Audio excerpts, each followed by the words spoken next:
Maître Sylvie Noéchovitch est la bienvenue au sein de l'Assemblée nationale.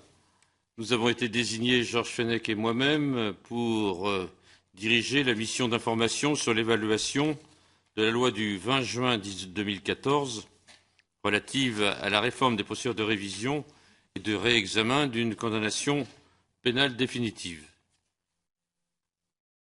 Donc, après le vote de la loi, qui a été obtenu, je le rappelle, à l'unanimité, grâce au travail que nous avons pu faire, Georges Fenech et moi-même, mais aussi grâce à toutes les informations qui ont pu nous être données par toutes les personnes que nous avons entendues, et en particulier par vous-même, nous sommes arrivés au vote de cette loi qui est une loi qui apporte un degré supérieur dans la démocratie et dans la République, puisque nous ne pouvons pas admettre, bien évidemment, qu'il y ait le moindre doute sur la présence de personnes en prison qui seraient, par définition, innocentes. Le tout est de voter la loi, le tout est ensuite de l'évaluer. Et le propre de l'Assemblée nationale, c'est ces missions d'évaluation qui sont non pas aussi importantes que la loi, bien évidemment, mais qui permettent de voir à quoi nous avons servi. Vous avez donc eu à connaître, par votre profession d'avocat, d'affaires essentielles, dont la presse a beaucoup parlé, vous allez nous rappeler cela. Et ce qui nous semble intéressant, c'est de savoir dans quelle procédure vous avez appliqué la loi du 20 juin 2014, de nous indiquer si la Cour de révision a évolué, d'après vous, s'agissant du fait nouveau ou de l'élément inconnu de nature à faire naître un doute sur la culpabilité du requérant. L'existence du doute sérieux est-il toujours nécessaire pour qu'une requête soit recevable? Concernant les demandes d'actes préalables à la saisine de la Cour de révision, le procureur de la République a-t-il appliqué la loi du 20 juin 2014 selon vous? Pouvez-vous nous donner des conseils sur des évolutions législatives qui vous sembleraient éventuellement nécessaires? Quelles sont les modalités de représentation et d'assistance par un avocat au cours de la procédure? Celles-ci ont-elles évolué depuis 2014? Voilà les questions qui sont nécessaires de vous être posées. Bien évidemment, je donne la parole à Georges Fenech. Je vous remercie à mon tour, Maître Noéchovitch, d'avoir répondu à notre demande. Nous allons procéder à quelques auditions. Elles ne sont pas nombreuses, puisque nous avons 6 auditions en tout d'acteurs de la justice. Vous serez suivi de M. Robert Gély, directeur des affaires criminelles, de M. Xavier Autain, qui est membre du Conseil de l'ordre du barreau, et également d'un autre de vos confrères qui a eu à connaître des affaires retentissantes également, où la question de la culpabilité se posait, Maître François Saint-Pierre, que vous connaissez, de Lyon, Maître Jean-Pierre Mignard également, qui est concerné, et puis nous entendrons bien sûr les magistrats qui composent cette nouvelle cour recomposée par la dernière loi de 2014. Donc je crois que les questions ont été bien résumées par Alain Tourret. Il s'agit pour nous, vous l'avez compris, d'évaluer cette nouvelle procédure, quitte à la maintenir telle qu'elle, voire peut-être à la modifier à la marge, selon ce que les acteurs de la justice nous diront. Voilà, donc je vous cède la parole, et puis ensuite nous vous poserons des questions. Merci. Merci beaucoup. Tout d'abord, au préalable, je tiens à vous indiquer à quel point je suis heureuse que cette loi de 2014 fut promulguée, parce qu'elle est d'une grande efficacité pour nous, les praticiens. Néanmoins, cette loi doit être appliquée par les magistrats, et je vais vous illustrer des exemples pour lesquels on s'aperçoit que malheureusement, elle n'a pas été entendue par tout le monde. Alors c'est vrai qu'il y a des points très positifs et des points très négatifs. On va commencer par les points négatifs, car je suis profondément positive et j'aimerais finir par une note très positive. La note négative, c'est concernant effectivement les 2 affaires essentielles que j'ai traitées depuis l'application de cette loi. Il s'agit d'abord, premièrement, de l'affaire Maillan, dans laquelle j'ai saisi la Cour de révision dans sa nouvelle composition. Et deuxièmement, j'ai, dès la promulgation de la loi, à savoir le 1er octobre 2014, saisi Monsieur le procureur de la République d'une demande d'acte dans l'affaire Omar Haddad.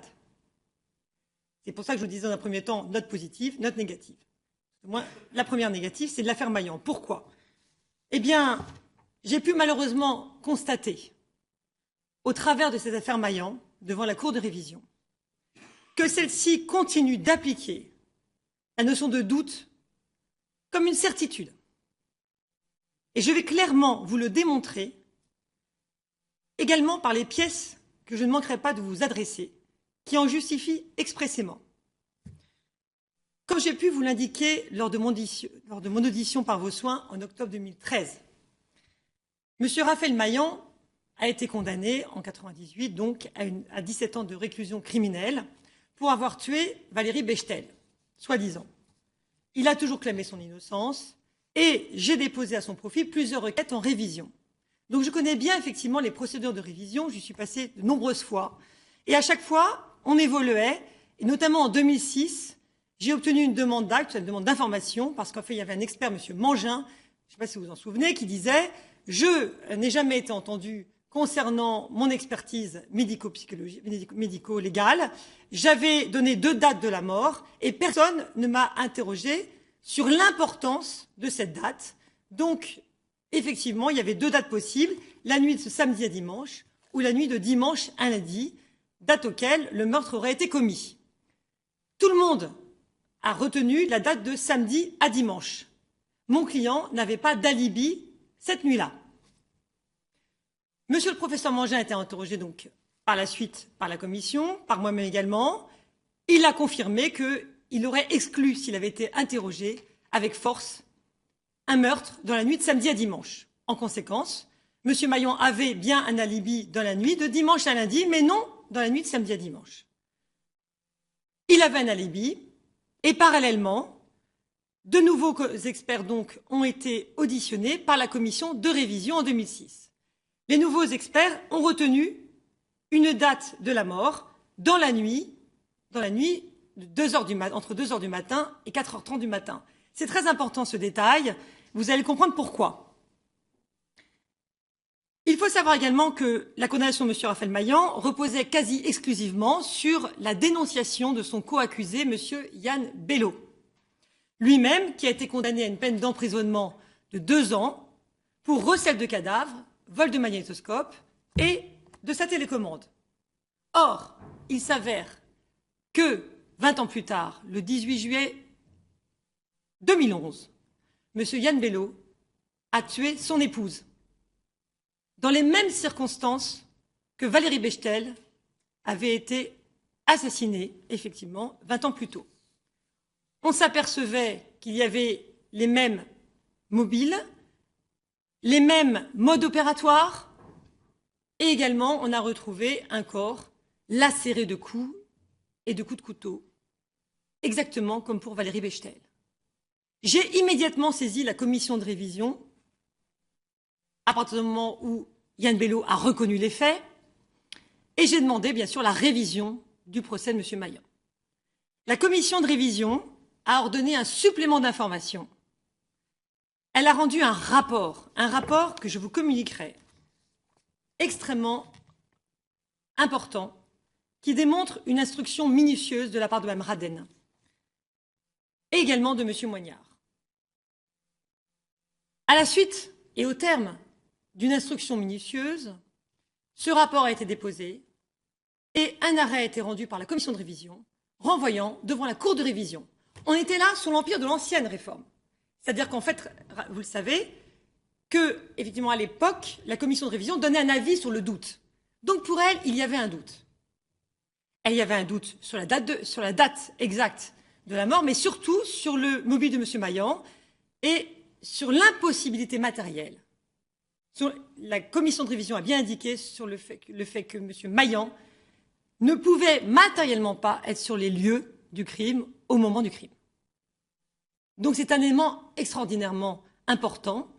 Et également, la commission évoquait l'existence d'une ordonnance qui n'était pas connue d'un juge d'instruction, qui, là encore, mettait totalement en doute la parole d'un codétenu qui avait dénoncé M. Maillan. Fort de tous ces éléments nouveaux, j'ai plaidé en force devant la Cour de révision, puisque la loi, votre loi, est passée. Cette magnifique loi qui disait que le simple doute le moindre doute discuté devant le Conseil constitutionnel devait être pris en considération et on devait réviser d'office. Vous avez pris le soin de faire en sorte que cette cour de révision soit composée de magistrats différents, de magistrats venant de tous horizons. Et j'ai été extrêmement déçue parce que lorsque j'ai plaidé, tout au moins lorsque j'ai reçu cette décision, je me suis aperçue que seul le rapport de monsieur le rapporteur de la Cour de révision a été pris en considération. On a totalement occulté le rapport de Mme Radenne, le rapport de la commission de révision, et on a repris quasiment dans les mêmes termes les propos tenus à l'époque par la chambre d'accusation qui n'avait aucun élément qui était comporté dans le rapport de Mme Radenne. C'est absolument scandaleux. Donc, qu'est-ce qui s'est passé?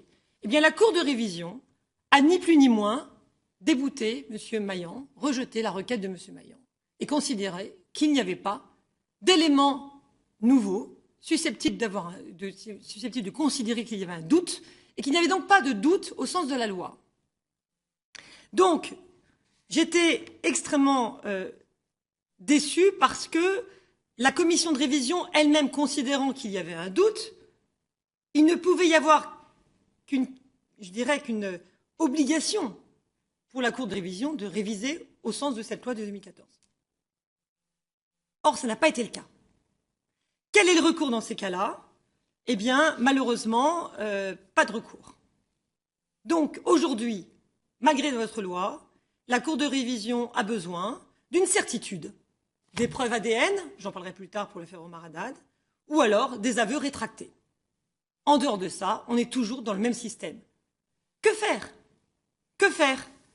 Donc, je pense qu'il faudrait que la volonté des hauts magistrats soit modifiée, mais ça, à la limite, il n'y a qu'eux qui peuvent se remettre en cause. Il faut que la justice se remette en cause, il faut que la justice écoute le législateur, vous écoute. Un travail considérable a été accompli, ils sont même intervenus, je les ai vus au sein de cette commission. Alors pourquoi?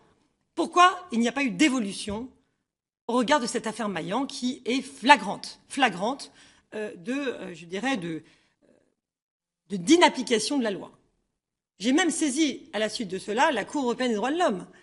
Je sais très bien que c'était une épée dans l'eau. Mais je l'ai fait en disant, voilà, les hauts magistrats n'ont pas respecté la loi. Donc j'ai essayé de me raccrocher à l'article 6, effectivement, de la Convention des droits de l'homme, mais on sait très bien que cet article 6 n'était pas applicable. Mais je l'ai fait quand même par principe. Donc, quelle est la possibilité? Qu'est-ce qu'on peut faire face à cette rigidité extrêmement forte de ces hauts magistrats qui refusent de remettre en cause, effectivement, une décision devenue définitive?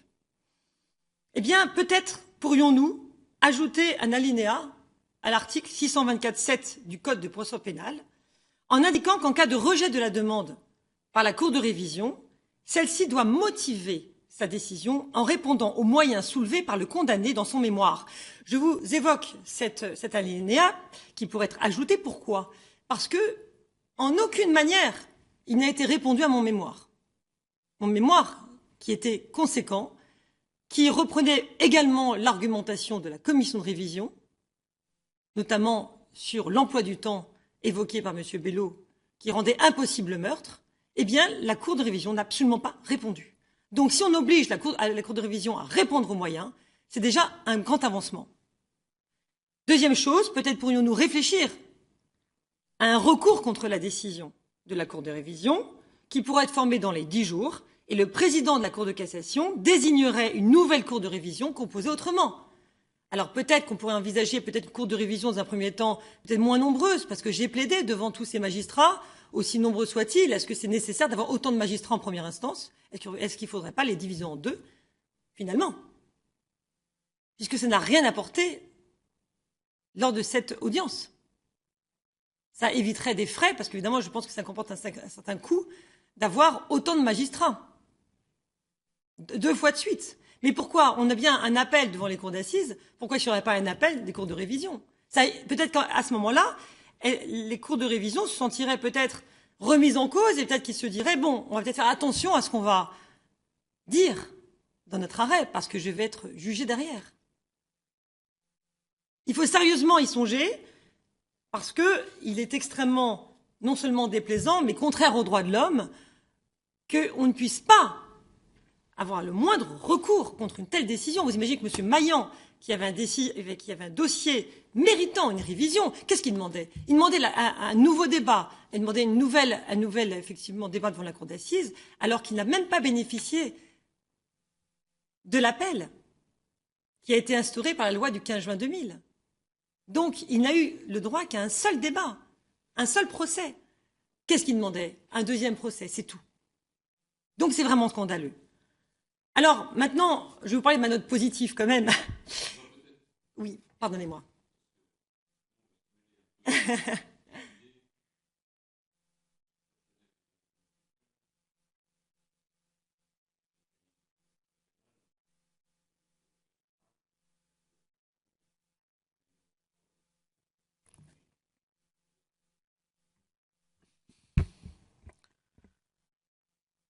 Vous avez dit la Cour de révision n'a pas respecté la loi. En fait, vous voulez dire la Cour de révision n'a pas respecté l'esprit de la loi, l'esprit du législateur, qui était effectivement qu'une révision devait être accordée lorsqu'il y avait un simple doute, et pas la preuve de l'innocence, un simple doute. Vous voulez inverser cette jurisprudence établie depuis la Seconde Guerre mondiale. Nous l'avions inscrit en premier lieu dans la loi, cette notion de moindre doute. Vous vous en souvenez, en première lecture. Bon, malheureusement, le Sénat ne nous a pas suivis. Le Sénat n'aime pas les qualificatifs, on le sait. Donc le Sénat a voulu supprimer le qualificatif de moindre doute. On a conservé simplement le doute. Ceci étant, il résulte de nos travaux les circonstances de l'élaboration de cette loi et l'esprit du législateur. Nous avions bien indiqué dans nos travaux, dans nos interventions respectives, en commission des lois, en séance publique, que pour nous, c'était le simple doute. Ce n'était pas le doute raisonnable au sens britannique du terme, qui équivalait pratiquement à la preuve de l'innocence, ce qui est impossible, dans bien des cas, à démontrer. Voilà, donc vous nous dites, en fait, le législateur n'a pas, le juge n'a pas, s'est pas approprié cette nouvelle procédure dans le nouvel esprit du législateur, et vous nous proposez des solutions. D'abord, la motivation. Il est vrai que la motivation, c'est intéressant, mais il y a motivation lorsqu'il y a possibilité d'appel. C'est ça. Le but de motiver une décision de justice, c'est pour permettre à une juridiction supérieure de pouvoir apprécier le bien jugé ou le mal jugé. Là, il n'y a pas effectivement d'appel. Nous n'avons pas envisagé une voie d'appel des décisions de la Cour de révision, étant rappelé et précisé que la procédure de révision n'est pas une troisième voie de recours, comme vous le savez. Hein, ce n'est pas une troisième voie de recours. Voilà, donc vous nous faites part de votre déception, ce que nous comprenons, nous pouvons parfaitement comprendre. Évidemment, nous n'avons pas eu accès au dossier, donc nous ne pouvons pas prendre parti. D'ailleurs, ce n'est pas notre rôle de dire si la Cour de révision juge bien ou juge mal. Nous entendons ce que vous nous dites. Et lorsque vous aviez introduit ce recours, c'est sous l'ancienne loi. Hein, c'est la commission d'instruction ancienne mouture. Et lorsque l'affaire est venue devant la Cour, c'était la Cour de révision nouvelle mouture. Aujourd'hui, la commission d'instruction est plus une émanation maintenant de la Cour de révision. Il faut espérer moins de dichotomie, je dirais, entre la Cour et la commission. Vous avez encore essuyé, je dirais, en partie l'ancienne procédure. Vous n'avez pas utilisé la totalité de la nouvelle procédure de la loi de 2014. En tout cas, votre exemple est tout à fait intéressant. Et peut-être pourrions-nous, pour notre, je dirais, information et compréhension personnelle, disposer de pièces qui pourraient nous être communiquées. Si elles ne sont pas couvertes par le secret, on serait intéressé de savoir comment et pourquoi cette décision a été prise. Et si, comme vous le dites, la décision a écarté totalement le rapport de la commission d'instruction en reprenant mot pour mot celui de l'ancienne chambre d'accusation, c'est vrai qu'on peut se poser la question pourquoi avoir écarté sans expliquer pourquoi on écartait c'est la question de la motivation qui me paraît intéressante. Je vais laisser la parole à M. Touret. Oui, je reprends tout à fait ce que vient de dire Georges Fenech. J'essaie de réfléchir s'il ne serait pas possible de demander que dans les visas de la décision, il y ait référence aux pièces que vous visez. Vous dites, voilà, une pièce essentielle, on n'y a pas répondu. L'intérêt, si on impose un visa des différentes pièces qui sont soumises ou qui ont été examinées, c'est qu'on éliminerait à partir de ce moment-là l'argument. De même que pour le visa des conclusions. Ça ne veut pas dire que l'on a l'obligation de répondre à chacune des questions posées par les conclusions, mais qu'au moins elles soient visées. Enfin, c'est peut-être là-dessus, j'essaye de réfléchir, qu'il pourrait y avoir une certaine évolution qui pourrait se faire. D'ailleurs, plus qu'une évolution législative, c'est, à mon avis, une évolution de bon sens qui pourrait se faire à la suite d'entretiens qu'on pourrait avoir avec les hauts magistrats chargés de rendre leurs décisions. Je ne sais pas ce que vous en pensez. Nous soumettrons d'ailleurs, nous devons entendre ces magistrats. On recueillera leur avis sur cette nouvelle procédure que vous avez utilisée et sur les arguments que vous développez aujourd'hui devant nous, sur votre insatisfaction. Vous avez le sentiment que finalement, la loi, malheureusement, n'a pas vraiment changé la pratique. C'était bien le but, c'était de faire en sorte que la pratique judiciaire s'imprègne de cette notion de simple doute, et pas de doute raisonnable qui équivaut encore une fois à la démonstration d'innocence. Voilà, moi je n'ai pas d'autres questions à poser, simplement si vous pouviez nous faire parvenir la procédure, les étapes que vous avez suivies pour qu'on s'imprègne bien effectivement de ce qui a pu se passer et peut-être ce qui pourrait être encore alors amélioré au niveau notamment de la motivation. C'est vrai que la motivation, c'est vraiment par la motivation que le juge se responsabilise. Quand vous n'avez pas à dire pourquoi vous rendez cette décision, comme ça a été, c'est encore le cas souvent dans les cours d'assises, parce que le simple fait de remplir une simple fiche en mettant des croix, ça n'est pas comme motiver explicitement le sens d'une décision. Maintenant, il y a un appel possible des cours d'assises. Ça responsabilise toujours davantage un magistrat, à quelque niveau que ce soit. Imaginons aussi, par exemple, qu'un jour, dans la procédure, un législateur prévoit qu'un juge d'instruction doive motiver sa décision de mise en examen. En quoi il y a des charges précises et concordantes. Aujourd'hui, ça n'est pas encore le cas. Moi, je suis vraiment très partisan de la motivation parce que ça n'est plus le fait du prince, ça n'est plus le risque d'arbitraire absolu à partir du moment où le juge explique pourquoi il prend cette décision. Ça me paraît très important. Et je pense que nous allons y réfléchir. Vous avez maintenant un deuxième cas de saisine du procureur de la République, cette fois et non plus de la Cour, dans le cadre de la nouvelle procédure. Je vous en remercie. Alors déjà, merci beaucoup de réfléchir à cette histoire de motivation qui me tient à cœur.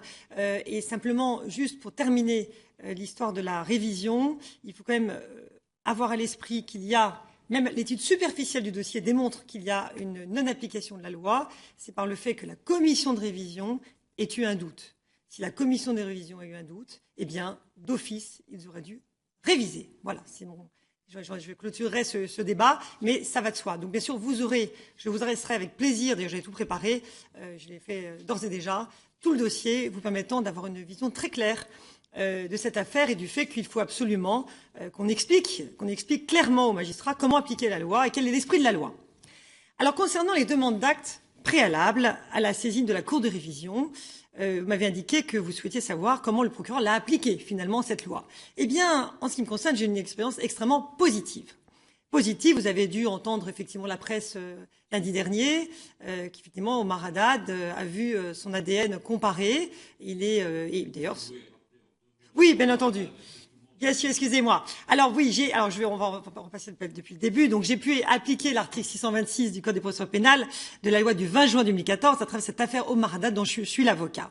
Lors de mon audition par vos soins au mois d'octobre 2013, je vous avais fait part du parcours du combattant que je menais pour obtenir une expertise génétique, de manière à prouver l'innocence de Omar Haddad, qui avait été condamné par la cour d'assises de Nice le 2 février 1994 à une peine de 18 ans de réclusion criminelle pour le meurtre de Ghislaine Marchal. J'avais été reçu à 2 reprises par le cabinet du garde des Sceaux, en 2008 et en 2011, et un accord m'avait été donné par le garde des Sceaux pour que le laboratoire de police scientifique procède à la comparaison des ADN mélangés au sang de la victime avec des ADN qui se trouvaient effectivement, ces ADN soient comparés et retrouvés parce qu'ils n'ont pas été comparés au fichier national des empreintes génétiques à l'époque de la révision. Donc j'ai demandé cette comparaison au fichier national des empreintes génétiques. On m'a accordé cette possibilité, sauf qu'il n'y avait pas assez de matière. Donc, lorsque j'ai appris que les opérations techniques ne nous ont pas permis d'obtenir cette comparaison au fichier national des empreintes génétiques, j'ai alors indiqué au garde des Sceaux de reprélever de la matière sur la porte, sur les 2 portes et le chevron qui se trouvaient sous scellés à Nice. Malheureusement, je me suis opposé à un refus de la part du garde des Sceaux au nom de la séparation des pouvoirs et on m'a indiqué de demander au procureur de la République de procéder à cette demande d'acte qui m'a été bien sûr refusée. Grâce à vous, grâce à votre loi, eh bien, je n'ai pas manqué immédiatement dès la promulgation de la loi, donc le 1er octobre 2014, je n'ai pas manqué de formuler cette demande d'acte, à savoir la reprise des portes et du chevron qui se trouvaient sous scellés pour qu'on reprélève de la matière afin que enfin on sache à qui appartiennent ces ADN mélangés au sang de la victime. J'ai bien entendu parallèlement solliciter la conservation des scellés et M. Éric Bedos, procureur de la République de Nice à l'époque, avait fait droit à ma demande et c'est ainsi que j'ai senti une véritable avancée des droits de la défense. Et je vous en félicite encore parce que c'est énorme pour un avocat. J'ai pu constater en pratique, malheureusement, que, par contre, le délai d'1 mois laissé au procureur de la République était trop court, beaucoup trop court. Il doit pouvoir bénéficier du temps nécessaire à l'étude du dossier.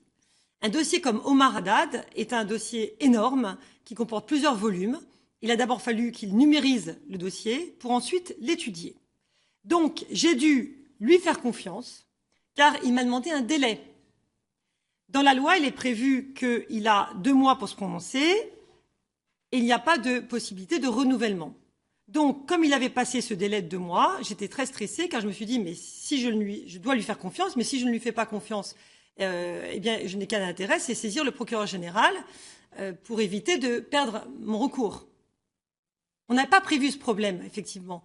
C'est déjà tellement une grande avancée que c'est vrai qu'on n'a pas pensé aux petits détails, mais ces détails, je les ai vus en pratique. Et donc, je lui ai accordé ce délai, j'ai accepté, et il a mis 6 mois. 6 mois pour me répondre. Et heureusement, sa réponse fut favorable. Mais heureusement, parce que si j'avais obtenu une réponse défavorable, je n'avais plus la possibilité de saisir le procureur général, parce que j'avais passé le délai.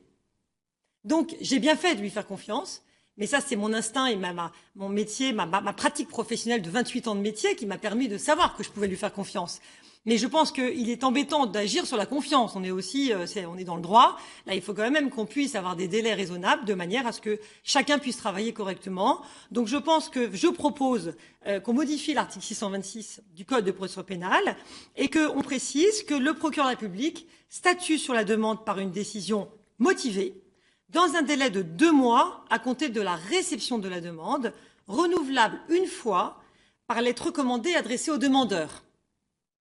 Et le refus doit obligatoirement être express et motivé pour permettre au demandeur de former ensuite un recours auprès du procureur général qui devra, lui, se prononcer, alors non plus dans un délai de 1 mois, mais je propose dans un délai de 2 mois, pour que, lui encore, puisse bénéficier du temps nécessaire à l'étude du dossier.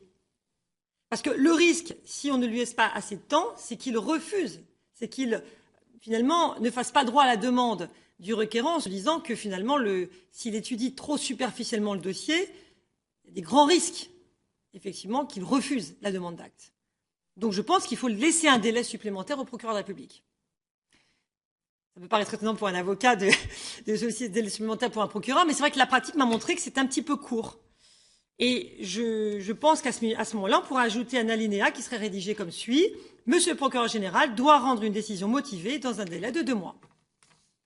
Ainsi, on ne laisserait plus de place à un refus implicite qui laisse le demandeur face à un vide juridique. On n'avait pas fixé de délai à partir de la décision du procureur de la République pour saisir le procureur général. Non, mais qu'il ait 2 mois pour se prononcer, on est bien d'accord, mais on avait précisé le délai de saisine du procureur général?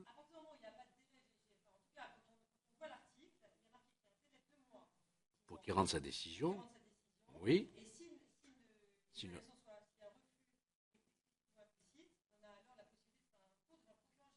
Oui, mais il n'y a pas de délai.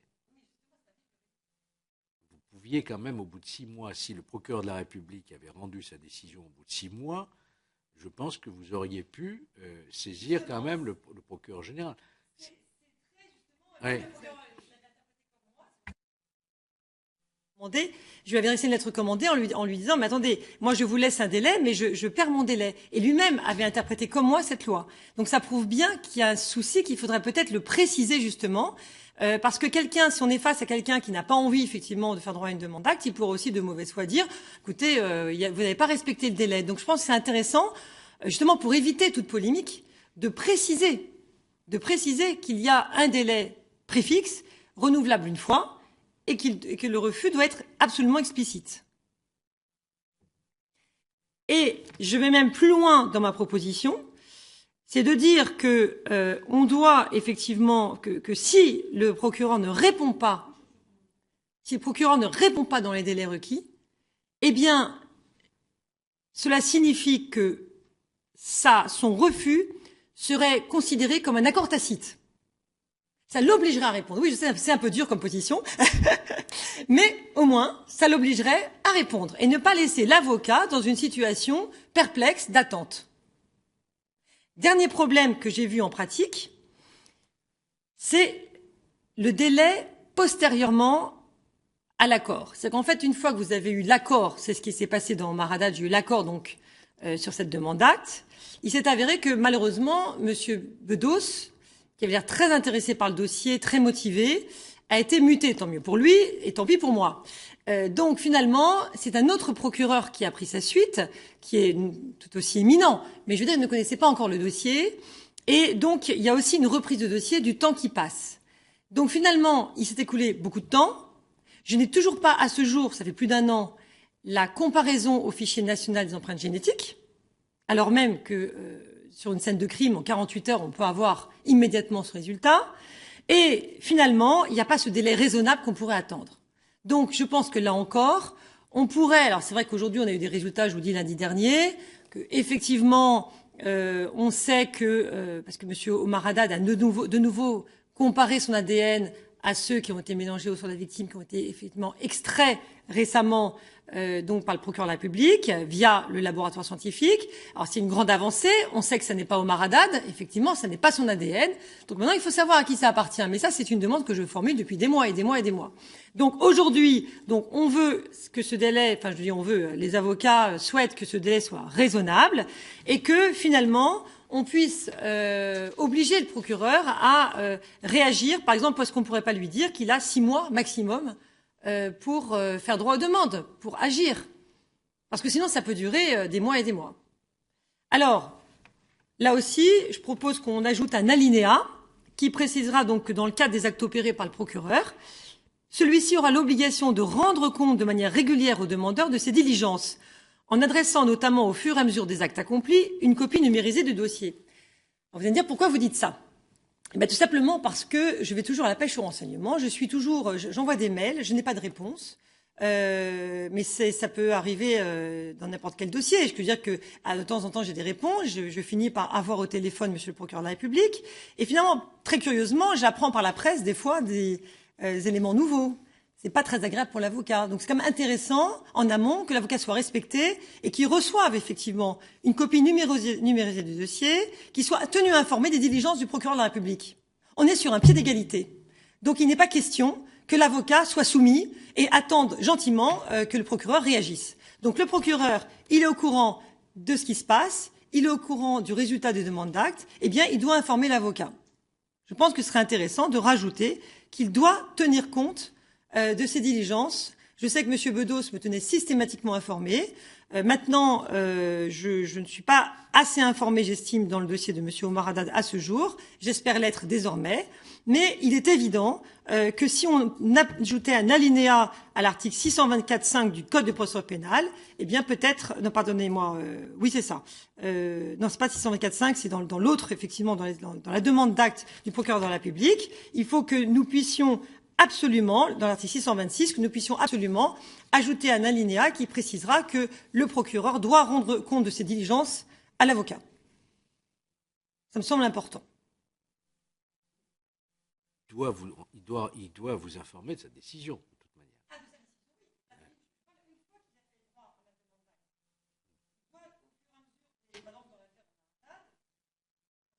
manière. Dans l'affaire Omar Haddad, vous avez des résultats qui tombent au fur et à mesure, le rapport du laboratoire scientifique qui tombe, donc il faut que l'avocat puisse en avoir connaissance. On ne peut pas envisager que vous ayez accès à la procédure.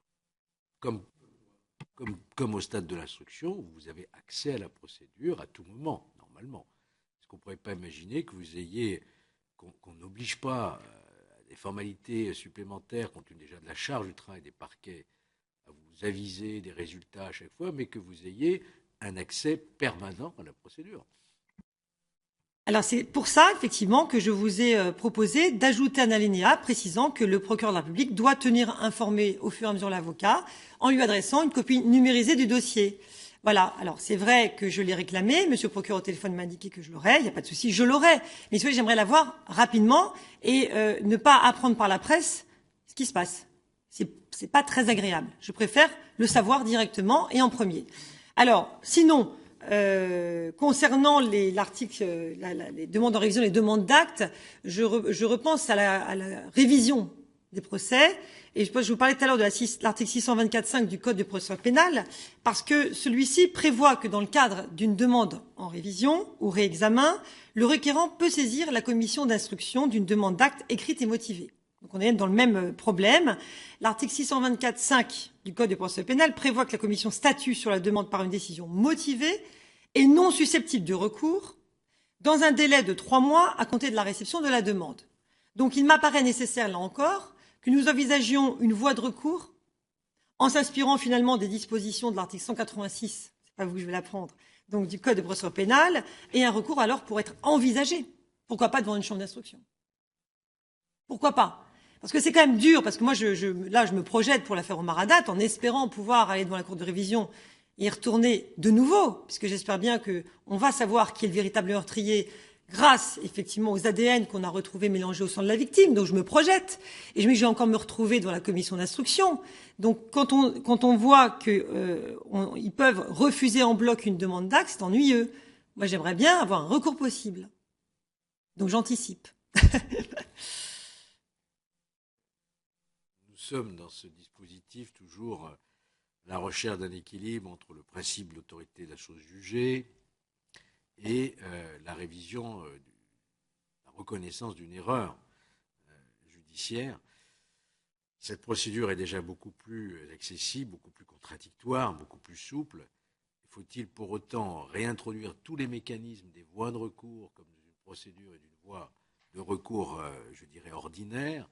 Ça, c'est une question qui est beaucoup plus difficile. Moi, ce que je retiens, en tout cas, de votre intervention sur cet exemple qui est très éloquent, hein, c'est d'une part que la loi vous a permis de demander un acte que vous n'auriez pas pu faire auparavant, qui contraint et qui amène le procureur de la République à vous répondre.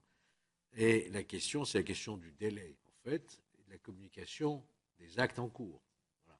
Ça, c'est à mon avis, ça peut se régler, à mon avis, hein, mais ça pourrait se régler par voie simplement de circulaire, hein, dans le parquet, il y a une chancellerie qui pourrait effectivement tirer les leçons, hein, de cet exemple qui est assez intéressant, hein, qui est très intéressant même, pour peut-être par voie de circulaire inviter les parquets à respecter le délai prévu par la loi, et puis en même temps inviter les parquets à prendre toute mesure utile pour que le requérant soit informé pas instantanément, mais informer dans les délais raisonnables de l'évolution des actes. Voilà. Je pense que ça peut relever d'une application d'une circulaire, cela. Mais enfin, bon, on va quand même y réfléchir. Hein. C'est très intéressant, ces deux exemples. Est-ce que pour les personnes qui nous écoutent, vous pouvez préciser combien de traces ADN en dehors de Omar Haddad ont pu être observées? Alors justement, la communication qui a été faite à la presse par Monsieur le procureur de la République, donc lundi, fut d'indiquer qu'il y a 4 ADN masculins qui ont été retrouvés mélangés au sang de la victime.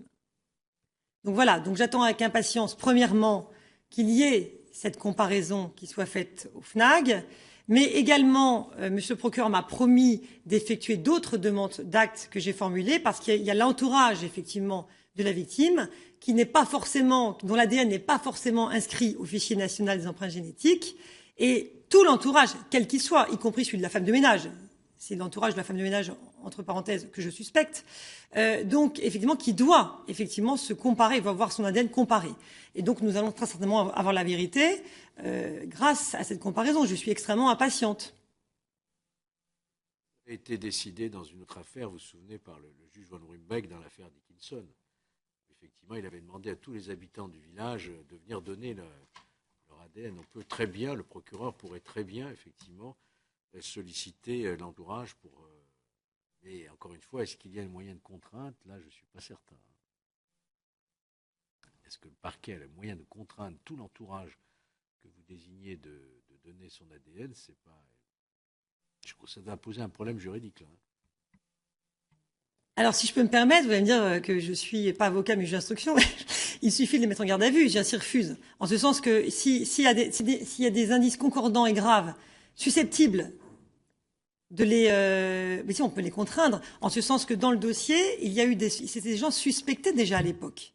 Il y a eu des enquêtes. Il y a eu, certes, l'affaire a été jugée, mais à la limite, il est contraire à l'ordre public qu'il y ait des ADN masculins retrouvés mélangés au sang de la victime, qui ne soient pas décelés, on ne sait pas à qui ça appartient. Donc j'estime, en ce qui me concerne, qu'il s'agit bien d'une enquête, d'une nouvelle enquête qui doit être effectuée, d'un élément nouveau, et donc tout le monde doit s'y prêter à partir du moment où il y a un risque que ce soit l'assassin. On est vraiment dans le cadre pénal où il y a un risque que ce soit l'assassin, donc il doit s'y prêter.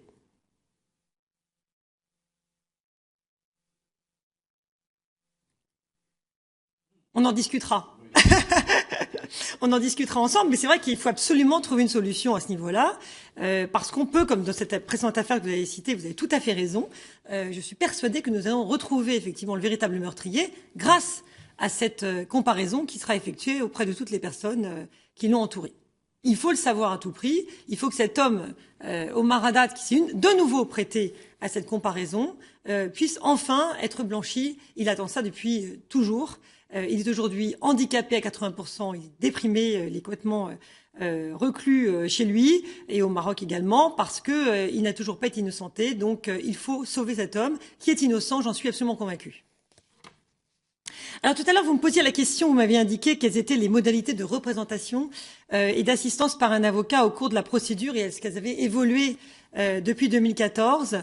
Alors moi je pense qu'effectivement elles ont, grâce à vous, une fois de plus, elles ont très favorablement évolué, que ce soit devant la cour d'assises, que ce soit dans les modalités de représentation, et même devant la cour de révision. C'est formidable que vous y ayez obligé effectivement l'assistance par un avocat, ça me semble indispensable. Également, j'apporterai peut-être une modification à l'article 41.6 du Code de procédure pénale, c'est l'article 1 de la loi du 20 juin 2014, car cet article prévoit en effet que lorsqu'une procédure s'est achevée, par une condamnation définitive, prononcée par une cour d'assises, le procureur de la République ou le procureur général, qui envisage la destruction des objets placés sous main de justice dans le cadre de la procédure, doit avertir au préalable, par écrit, le condamné. Le condamné dispose, à compter de la notification de cet avertissement, le délai de 2 mois pour lui faire part de son opposition, ce qui constitue, bien sûr, une grande avancée, et je vous en remercie. Absolument. L'avis du parquet qui indique son intention de détruire ou d'aliéner les scellés doit se faire si le condamné est détenu par signification par le greffe de l'établissement pénitentiaire et s'il est libre par lettre commandée avec accusé de réception afin de donner une date certaine au point de départ du délai d'opposition. Ça, je ne le rappelle pas à vous, vous le connaissez par cœur, mais c'est pour les gens qui nous écoutent. Actuellement, il n'est pas nécessaire pour le procureur d'envoyer cet avis à l'avocat qui a représenté le condamné à l'époque. Et ça, c'est embêtant. C'est embêtant parce qu'il m'apparaît utile d'ajouter donc un alinéa à l'article 41.6 du Code de procédure pénale en précisant que cet avis doit absolument être adressé également à l'avocat qui l'a défendu devant la cour d'assises. Parce que les gens n'ont pas forcément conscience de l'importance de la destruction ou non des scellés. Donc si l'avocat est prévenu, il peut avertir son client en disant « Attention, il faut absolument garder ces scellés, vous ne pouvez pas les faire détruire ». Les gens peuvent considérer que ça n'est pas important. Donc je pense qu'il serait bon d'ajouter cet alinéa en précisant que l'avocat doit également être informé. Il doit mettre en garde absolument donc la personne contre les risques d'une destruction. L'affaire Maillan n'aurait pas pris cette tournure. L'affaire Maillan évoquée tout à l'heure n'aurait pas pris cette tournure malheureuse si les scellés avaient été conservés, puisque le torchon qui a servi à enserrer le cou de la victime a été détruit.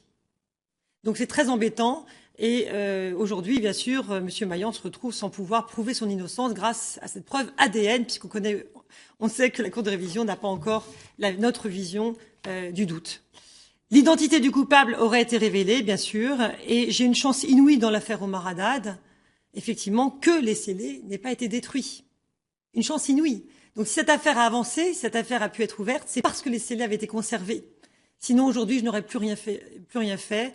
Et une fois de plus, grâce à vous, et je vous en remercie infiniment, j'en aurais terminé là-dessus, cette note très positive. Grâce à votre loi, j'ai pu faire cette demande d'acte qui m'avait été refusée avant la loi concernant la réouverture du dossier Omar Haddad, puisque j'ai pu obtenir cette comparaison des ADN, cet extrait de matière. Et ça, c'est formidable. Et je vous en remercie beaucoup.